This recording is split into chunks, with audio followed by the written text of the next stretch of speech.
زندگی یہ نہیں ہے کسی کے لیے، زندگی ہے نبی کی، نبی کے لیے۔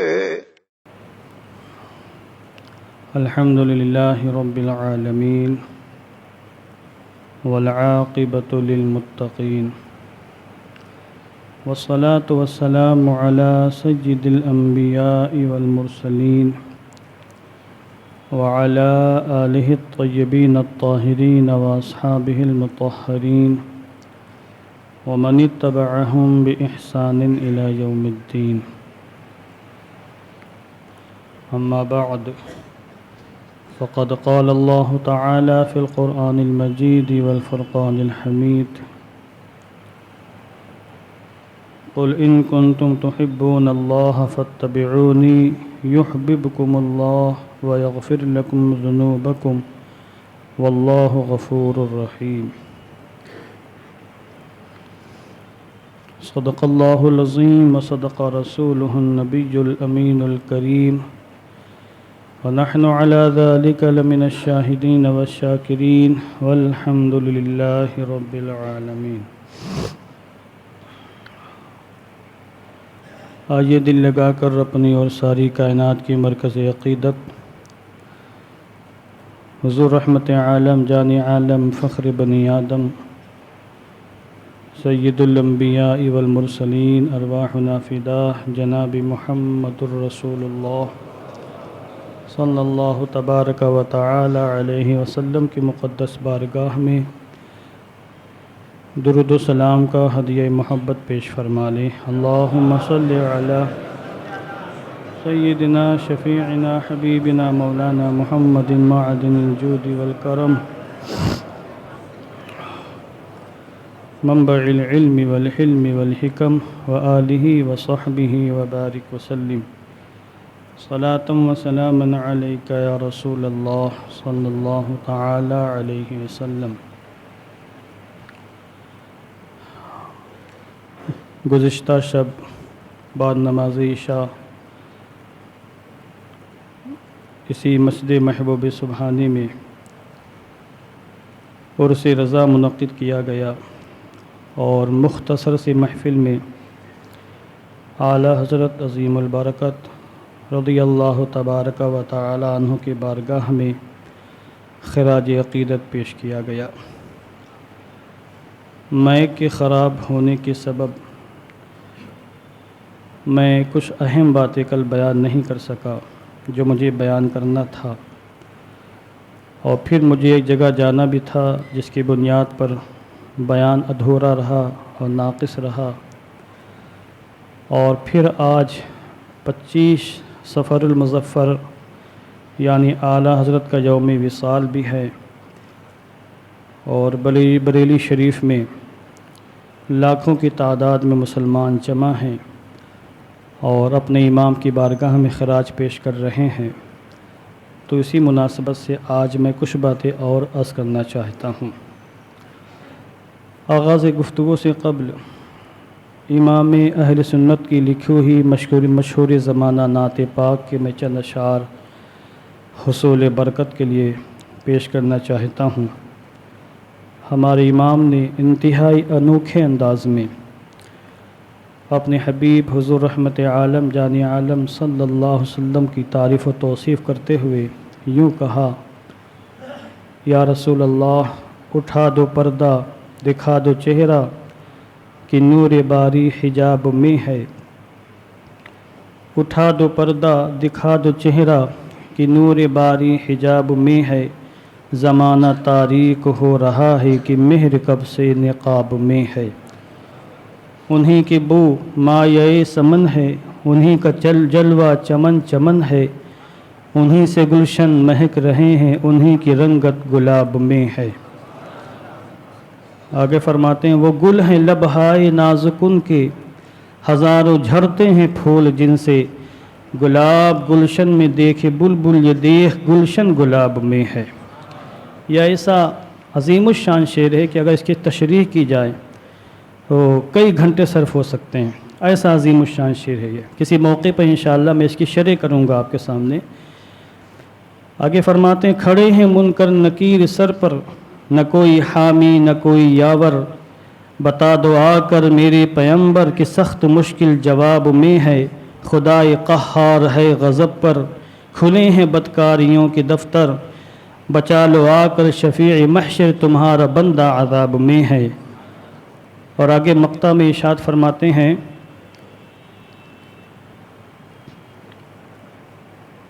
درود پاک پڑھیں، اللہم صلی علی سیدنا مولانا محمد وبارک وسلم صلاۃ و سلاما علیک یا رسول اللہ۔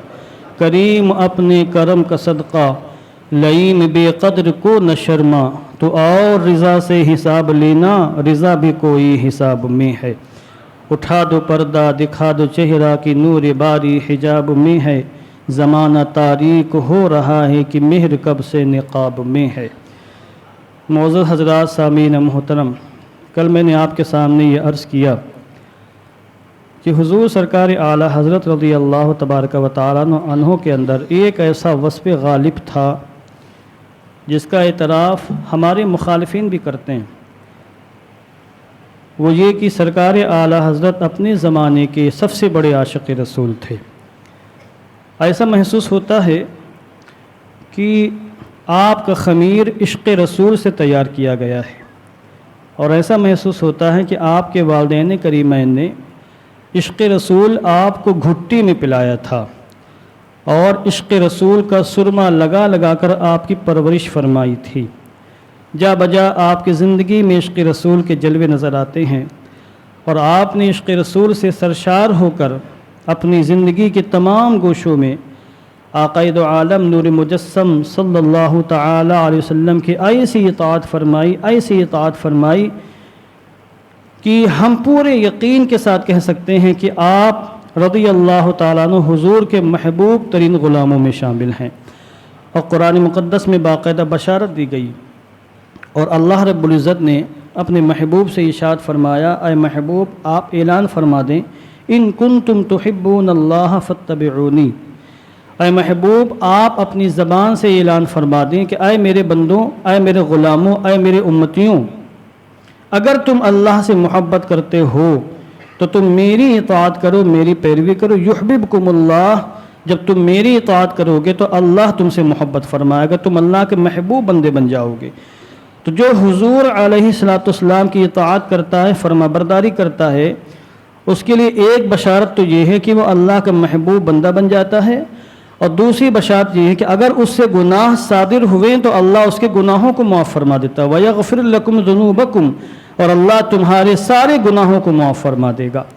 تو سرکار اعلیٰ حضرت نے زندگی بھر حضور کی اطاعت کی، اور اپنے ماننے والوں کو، مریدوں کو، متوسلین کو، اپنے خلفاء کو بھی اطاعت رسول پر نہ صرف یہ کہ ابھارا بلکہ ان کے اندر اطاعت رسول کا سچا جذبہ پیدا فرمایا ہے۔ تو میں نے کل یہ کہا آپ سے کہ حضور سرکار اعلیٰ صرف عاشق رسول نہیں تھے، عاشق رسول گر تھے۔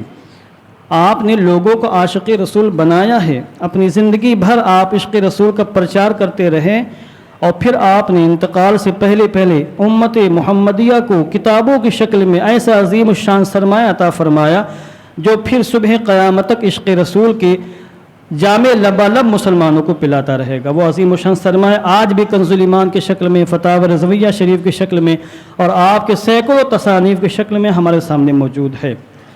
اعلیٰ حضرت عظیم برکت کے بارے میں عام طور سے یہ کہا جاتا ہے کہ آپ نے ناموس رسالت پر پہرا دیا، بلا شبہ پہرا دیا ناموس رسالت پر، مگر آپ نے فقط ناموس رسالت پر پہرا نہیں دیا، آپ نے ناموس توحید پر بھی پہرا دیا ہے، ناموس انبیاء پر بھی پہرا دیا ہے، ناموس صحابہ پر بھی پہرا دیا ہے، ناموس اہل بیت پر بھی پہرا دیا، ناموس اولیاء کرام پر بھی پہرا دیا ہے۔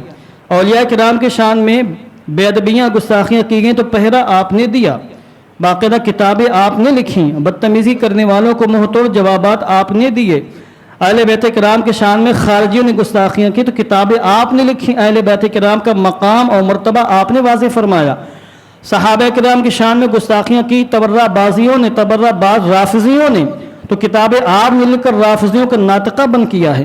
تو جب کسی کی بھی شان میں گستاخی کی گئی ہے، سرکار امام سنت نے کتابیں لکھی ہیں، اس زمانے کے تمام فرقوں کا رد فرمایا، اور کتابوں کے اندر اتنا مواد، اتنا زبردست مٹیریل بھر کے ہمیں عطا فرمایا ہے کہ قیامت تک جتنے فتنے پیدا ہوتے رہیں گے ان کتابوں کی روشنی میں، امام کے جوابات کی روشنی میں ان تمام فتنوں کا ہم رد کرتے رہیں گے۔ یہ ہمارے امام کا وہ عظیم الشان احسان ہے جس کا بدلہ ہم چکا نہیں سکتے ہیں۔ بلکہ آپ تو یہ فرماتے ہیں کہ حقیقت میں مومن وہی ہے جس کے دل میں عشق رسول کا جذبہ ہے، جو حضور کی ناموس کے لیے مر مٹنے کا جذبہ رکھتا ہے، وہ حقیقت میں وہی مومن ہے جو دل سے حضور کی تعظیم کرے، توقیر کرے۔ آپ ایک شعر میں فرماتے بھی ہیں کہ مومن وہ ہے جو ان کی عزت پہ مرے دل سے، جو دل سے حضور کی عزت پر مرنے کا جذبہ رکھتا ہے، وہ حقیقت میں وہی مومن ہے۔ مومن وہ ہے جو دل سے ان کی عزت پہ مرے، دل سے تعظیم بھی کرتا ہے تو نجدی تو مرے دل سے۔ اب سوال یہ ہوا کہ حضور آپ نے فرمایا مومن وہ ہے جو ان کی عزت پہ مرے، ان کی تعظیم کرے، ان کے ناموس پر مر مٹنے کا جذبہ رکھتا ہو، تو نجدی بھی تو حضور کی تعظیم کی بات کرتے ہیں، ان کی عزت کی باتیں کرتے ہو۔ آپ نے جواب ارشاد فرمایا تعظیم بھی کرتا ہے نجدی تو مرے دل سے۔ یہ مرے دل سے جو تعظیم ہوتی ہے، اس مرے دل سے تعظیم کرنے والے مومن نہیں ہوتے، جو سچے دل سے، زندہ دل سے حضور کی تعظیم و توقیر کرتے ہیں، حقیقت میں وہی مومن ہوتے ہیں۔ اور آپ نے دوسرے مقام پر سینکڑوں احادیث کریم کا خلاصہ ایک رباعی کے اندر پیش فرمایا ہے، اور آپ نے فرمایا اللہ کی سرتاب قدم شان ہے یہ، یعنی حضور کا پیکر محسوس اللہ کی شان ہے، اللہ کی سرتاب قدم شان ہے یہ، انسان نہیں انسان وہ انسان ہے یہ، قرآن تو ایمان بتاتا ہے انہیں، ایمان یہ کہتا ہے میری جان ہے یہ امام سنتی باقاعدہ بیان فرمایا۔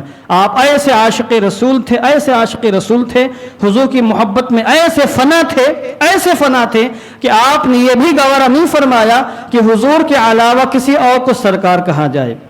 سرکار مدینہ ہی سرکار ہیں، مخلوق میں اگر سرکار کسی کو بنایا اللہ ہے تو سرکار مدینہ ہے۔ آپ نے گوارا نہیں فرمایا کہ کسی دنیا دار کو، کسی نواب کو، کسی سیٹھ کو، کسی چودھری کو، کسی کرسی والے کو، کسی صاحب اقتدار کو، کسی سیاسی انسان کو، کسی شخص کو سرکار کہا جائے۔ آپ نے باقاعدہ اپنے فتاوے کے اندر منع فرمایا کہ سرکار نہ کسی چودھری کو کہا جائے گا، نہ کسی گاؤں کے لیڈر کو، نہ کسی قائد کو، نہ کسی رہبر کو، نہ کسی دنیا دار کو، کسی بھی دنیا دار کے شخص کو، خواہ کتنا ہی مالدار ہو، کیسے ہی منصب پر ہو، وہ سرکار نہیں ہے۔ سرکار ہیں تو سرکار مدینہ صلی اللہ تعالی علیہ وسلم ہے۔ آپ کے عشق رسول نے یہ بھی گوارا نہیں کیا۔